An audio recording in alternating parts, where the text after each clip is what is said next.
Bonjour Rémi. Bonjour, tu vas bien? Merci et toi, ça va? Ouais, très bien, merci. En tout cas, je te remercie de m'accueillir chez toi. Bah ouais, parce que à l'extérieur, c'était pas possible Avec la neige, hein. avec la neige donc on attend on attend nos locaux. Donc là, Oui. on aurait pu te recevoir dans nos nouveaux locaux, mais on attend toujours, on les attend toujours. Donc justement, est-ce que tu peux te présenter pour nos internautes? Donc moi, c'est Rémi Perrault. Donc j'ai 52 ans. Je suis coordonnateur, donc gardien d'immeuble pour pleine commune Habitat. Oui. Je travaille depuis 15 ans, 15 ans, 15 ans et depuis l'âge de 17 ans, 16 ans dans les quartiers. Donc de Saint-Denis, comme animateur en milieu ouvert et après gardien d'immeuble, coordonnateur. Voilà. Toujours dans les quartiers, quoi. Toujours dans les quartiers. Justement, pour toi, les quartiers, le lieu de vie, le partage, qu'est-ce que ça représente pour toi? Bah pour moi, ça représente déjà donner de l'importance à nos jeunes, à nos familles. Ouais. Montrer une image positive de nos quartiers. Oui. Parce que bon, on parle après ça parle beaucoup on voit beaucoup de reportages sur sur des choses négatives. Oui. Qui apportent pas du bien pour nos familles, pour nos enfants, pas de modèle. Mm. Et heureusement qu'il y a beaucoup de personnalités, de personnes qui sortent des quartiers et qui sont des exemples pour nos plus jeunes. Justement, toi, à travers tes rencontres, parce que l'aspect humain est très important, qu'est-ce que tu as appris en fait? Ben moi, j'ai appris pas mal de choses. Déjà, c'est très riche, de rencontres. Multi générationnel, Exact. donc c'est des gens qui ont fait qui sont sortis des quartiers, qui reviennent sur le quartier pour faire montrer une image positive. Oui. Qui est très importante pour nos jeunes. Que de leur mettre une photo comme délinquants, comme des gens qui resteront dans leur quartier, qui sortiront pas de leur quartier, qui sont cloisonnés dans leur quartier. Et pour moi, c'est compliqué, quoi. Au jour d'aujourd'hui, ces générations escaliers dont les politiques nous ont fait des projets, des multiples. On a été vraiment, les quartiers ont été des labos d'essai pour des politiques de tout genre. Et en fin de compte, on voit bien qu'aujourd'hui, même s'il y a des choses de façade qui sont plus belles, on réalise des façades de bâtiments qui sont belles, mais derrière tout ça, il y a toujours cette misère qui est installée. Et je pense que si on aurait utilisé beaucoup mieux cet argent, on aurait pu vraiment voir des choses positives. En parlant d'initiative, c'est pour ça que c'était intéressant. Est-ce que tu peux nous parler de l'association Seven Dreams? Alors pourquoi Seven Dreams? D'où vient ce nom? C'était quoi l'origine justement? Voilà, donc c'était au départ, c'était une initiative de jeunes du quartier qui sont pour la CAN des quartiers. Ok. Donc la CAN des quartiers, et après moi et ma femme et Zora Eni, qui était une ancienne élue, on s'est dit pourquoi pas les mobiliser, ces jeunes-là, sur des actions concrètes et sur une association, et qu'ils puissent monter des projets ensemble avec nous, multigénérationnels, avec d'autres personnes, et pourquoi pas sortir un petit peu des sentiers battus, le quartier. Ouais. Donc voir autre chose que le quartier, parce bientôt on fait partir 20 jeunes au ski. Seven, c'est par rapport au quartier. Voilà, c'est le nom du quartier. Bâtiment 7, c'était Salvador Allende à Saint-Denis. Ouais. Donc cette rêve, on aimerait bien que les gens s'intéressent à nous dans des projets positifs. Du coup, l'association a été créée en 2019, mais ça a pris une direction différente on va dire grâce et à cause parce que du confinement. Oui, parce qu'on sait déjà le confinement c'était en mars, c'est ça. Ouais. Le confinement est arrivé en mars. Déjà nous l'association elle existait déjà avant. Ok. Sauf qu'on avait des projets, pas mal de projets à mettre en place, et on s'est vu d'un seul coup avec le confinement, c'est fini, quoi.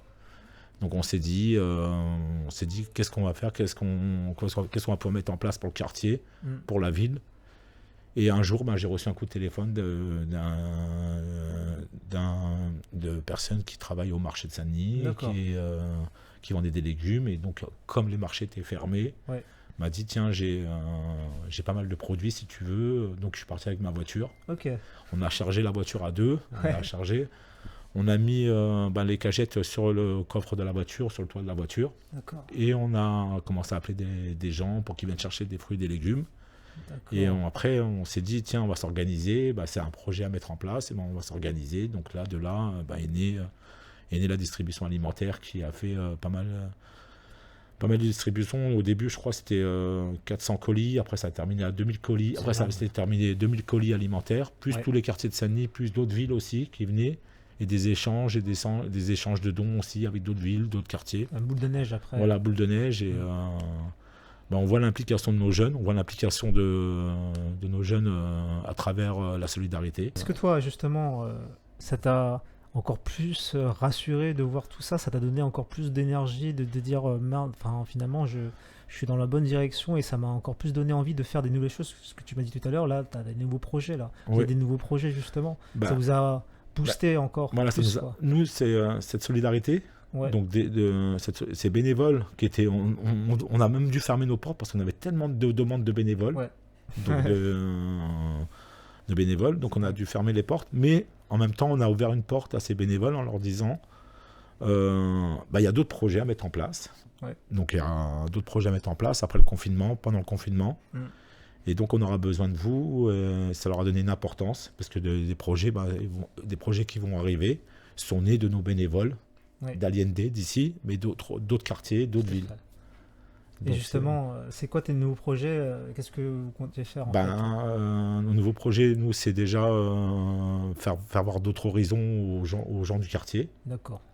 d'autres villes, du quartier. Ça veut Ouais. dire permettre à nos plus anciens de voir d'autres horizons Ouais. que de rester chez eux cloisonnés, parce que ça a permis aussi aux gens de sortir de chez Exactement, eux, ouais. ce confinement, C'est ça. et d'aller les voir, de discuter, quoi. Les jeunes discutaient avec nos plus anciens. Donc ça leur permettait d'avoir un contact. C'était des dortoirs C'est vrai. où chacun rentrait chez soi et s'enfermait et il ne connaissait pas ses Pas voisins. besoin d'aller à l'autre bout de la France, Voilà. alors juste à côté, quoi, dans le Voilà, quartier, quoi. voilà, c'est ça. Ouais. Donc après des projets comme cette Summer. J'ai du mal avec l'anglais, moi. Non, t'inquiète pas. Ouais, non, j'ai du mal avec l'anglais. C'est ma génération. Cette Summer qui est basée au Vélodrome, donc Ouais. Vélodrome qui est à côté de l'université Paris 8, le métro, Ok. ligne 13. Des structures gonflables, des piscines, parce que après le confinement, on s'est aperçu que on allait avoir du mal parce que les gens avaient perdu leur emploi ou Oui. C'est donc ça. les congés. Mhm. Il n'y avait plus de vacances, donc on s'est dit tiens, on va leur donner quelque chose pour leur donner le sourire à ces Ouais. familles, à ces enfants. Donc on a cherché, on a trouvé, c'était une base de loisirs Mhm. éphémère, une base de loisirs éphémère qui permettrait aux enfants de rire, de s'amuser, et les familles encore une fois d'échanger, de se retrouver ensemble D'accord. et de pouvoir mettre Toujours créer des espaces de vie, de rencontres, c'est ça, d'échanges. ouais, d'échanges, C'est ça, et la c'était source. magnifique, oui, parce qu'on a pas mal d'autres associations qui sont venues se greffer. C'est bien Donc ça. Ouais. une association d'échecs, ça d'échecs, D'accord. avec mon ami Batili, C'est bien ça. les ludothèques de Saint-Denis, d'autres Ok. associations. Donc et D'accord. c'était ce qui a permis tout ça aussi, c'est toute cette richesse de nos bénévoles, Ouais. de nos membres, de nos fondateurs de notre association, qui Ouais. ont permis aussi d'élargir nos 7 rêves, et Ouais. ça a permis de rassembler des gens autour d'un projet, deux projets. Ça, c'est beau, ça. Voilà. Justement, en parlant de rêve, est-ce que tu as un message pour celles et ceux qui veulent réaliser leurs rêves? Moi, c'est d'y croire, et de regarder derrière soi ceux qui vont vous suivre, ceux qui vont permettre d'exaucer ce rêve pour nos quartiers, les jeunes, et aussi ne pas oublier nos anciens qui sont importants pour notre vie, pour notre. C'est vrai. Voilà, et moi je pense que mon rêve c'est ça, c'est que chaque quartier puisse faire émerger des projets, des projets de vie, des projets Mais en tous les cas, moi, je voulais remercier aussi tous nos élus, nos anciens élus, nos nouveaux élus aussi, Oui. qui nous permettent aussi de monter ces projets, de monter ces événements. Donc moi, je suis... et aussi de remercier tous nos bénévoles. Ouais. Nos bénévoles. L'union fait la force. Hein. Ouais, l'union fait la force et ça permet d'avoir un enrichissement personnel et en même temps collectif et d'être reconnu, d'avoir un bonjour d'un ancien, d'avoir un bonjour Maintenant, on se connaît pratiquement tous dans le quartier et sur la ville. Et aussi d'échanger avec d'autres quartiers, les jeunes qui échangent avec d'autres quartiers maintenant où c'était un petit peu compliqué, tout ça, et de se voir pendant le confinement, d'échanger des denrées alimentaires, c'était quelque chose de très positif et en même temps, voilà. Alors pour conclure, Rémi, est-ce que tu aurais un mot de la fin, un thème peut-être que tu voudrais évoquer ? C'est notre vision de nos quartiers, une vision positive. Une vision d'échange, de partage,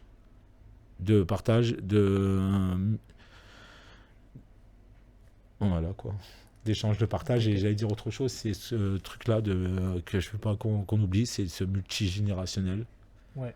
Ce multigénérationnel, et que nos politiques nous fassent confiance, qui se basent sur nos associations pour tout projet, et que pour moi, qu'ils arrêtent de nous donner des produits finis. Des produits finis qui en fin de compte, après, soit ils fonctionnent bien, comme l'ANRU, comme des choses comme l'ANRU qui fonctionnent bien. En fait, de tout ce que tu dis, ce que j'ai remarqué, hein, en fait, en fin de compte, c'est que tout le monde est acteur, en réalité. C'est ça, c'est chacun d'être acteur. Quand ça crée des spectateurs, ça crée de la frustration parfois chez certaines personnes, et du coup, je dis pas pour tout le monde, mais pour certaines personnes qui veulent exister, je parle des jeunes, hein, se dire, purée, nous, on n'existe pas. Qu'est-ce qu'on fait pour se faire remarquer ? Donc, des gars, ils cassent des choses, ils font un peu comme les enfants, tu vois. Voilà. Et je pense que c'est ça la clé, c'est que tout le monde soit acteur, en tout cas, tu vois, soit utile, se sente utile, tu vois, dans la société. C'est clair. En plus, nous, ça a permis à nos jeunes de trouver de l'emploi. Et tu vois, ils ont un sens. Ils se disent, oh là là, je sers à quelque chose, je suis important. Exactement. Je suis important. C'est pas un ego, hein, c'est pas pour l'ego, mais je vais me lever à 5h du matin, des choses que j'aurais pas fait avant. Je vais me lever à 5h du matin pour la Rungis, c'est ça. Me mettre en sac. J'ai une reconnaissance. C'est ça. Je pense que c'est ça. C'est ça. C'est dire, j'existe, quoi. Voilà, on existe, on est dans des quartiers, on n'est pas cloisonné, on n'est pas fermé. Voilà. Tu es entré dans notre quartier. Exactement. Personne t'a interpellé. Non, mais pour te dire, c'est à un moment donné, c'est ça, c'est que déjà un truc, on a besoin de tous ces mécénats, tous ces gens-là qui viennent, qui peuvent nous aider, qui nous apportent une aide sincère. C'est ça. Une aide sincère, on a déjà des gens qui nous aident, qui nous apportent cette aide. On a des acteurs qui viennent, qui nous appellent, qui veulent participer. On a des sociétés qui nous demandent de participer parce que c'est aussi pour eux et qui remarquent nos jeunes aussi, qui les embauchent derrière. C'est ça. Donc ça fait circuler. Voilà, ça fait circuler, ça donne de l'importance à nos jeunes et à nos plus anciens aussi parce qu'ils voient une image positive de nos jeunes, de nos quartiers. Et voilà. Et pourquoi pas échanger avec d'autres villes, des campagnes et tout ça. Pas de barrière, pas de limite. Pas de barrière parce qu'on sait très bien que nous, on est là, on a une visibilité. Mais les gens des campagnes, ils sont aussi dans l'ennui, dans la dureté de la chose. C'est ça. Surtout cette période de confinement. C'est vrai. Bon, en tout cas, Rémi, je te remercie infiniment merci beaucoup. Pour ton partage. Et puis, bravo pour tout ce que vous faites. Merci, c'est inspirant. Et on a besoin de voir ça. C'est gentil pour moi, c'est gentil pour nos jeunes, c'est gentil pour tous les quartiers, pour les quartiers de France, parce que j'ai des terres de Saint-Denis, pour nos quartiers. Et puis, c'est une visibilité pour tout le monde. En tout cas, bravo. C'est une belle visibilité. C'est inspirant. Merci, c'est gentil. Bon, salut en tout cas. Salut, bon courage à toi pour la prochaine. Merci à toi.